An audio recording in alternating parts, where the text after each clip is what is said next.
Hi, നമ്മളെ ലൈഫിൽ നമ്മൾ ഒരുപാട് കാര്യങ്ങൾ നന്നായി ചെയ്യുന്ന ആൾക്കാരാവാം. Lot of passion, lot of enthusiasm. നമ്മൾ നല്ല സ്മാർട്ടാവാം, ഒരുപാട് കഴിവുള്ള ആൾക്കാരുമാവാം. നമ്മളതിൽ അഭിമാനിക്കുന്നു. ഞങ്ങളിൽ ഫുൾ ബിസിയാണ് ഈ നല്ല നല്ല കാര്യങ്ങൾ ചെയ്യാൻ. പക്ഷെ ഞങ്ങളെ ചുറ്റുമുള്ള ആൾക്കാർക്ക് ഒരു പക്ഷേ ഇത് വലിയ ഇഷ്ടപ്പെടുന്നുണ്ടാവില്ല. ഓക്കെ, അപ്പോൾ നമ്മൾ എന്താ ചെയ്യുക?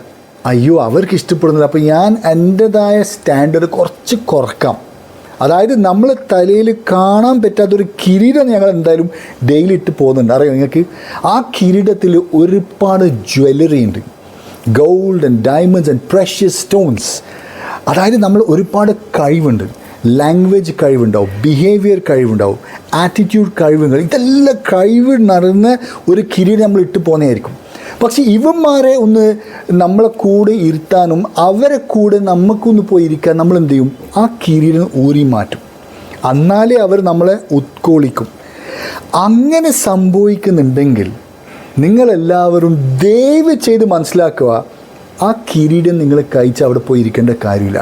നിങ്ങളെ വാല്യൂ ചെയ്യാത്ത ആൾക്കാർ, നിങ്ങളെ റെസ്പെക്റ്റ് ചെയ്യാത്ത ആൾക്കാർ, അല്ലെങ്കിൽ നിങ്ങളെ പ്രോത്സാഹിക്കാത്ത ആൾക്കാരെ കൂടെ നിങ്ങൾ ഇരിക്കേണ്ട യാതൊരു കാര്യമില്ല. അങ്ങനത്തെ ഫ്രണ്ട്ഷിപ്പ് ഒഴിവാക്കുന്നതാണ് നല്ലത്. അപ്പോൾ നിങ്ങളെന്താ വേണ്ടേ?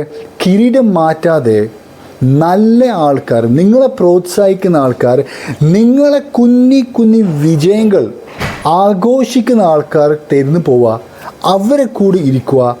അവർ നിങ്ങളെ നന്നായി പ്രോത്സാഹിച്ച് അങ്ങ് ലൈഫിലെത്തിക്കും. Have a nice day.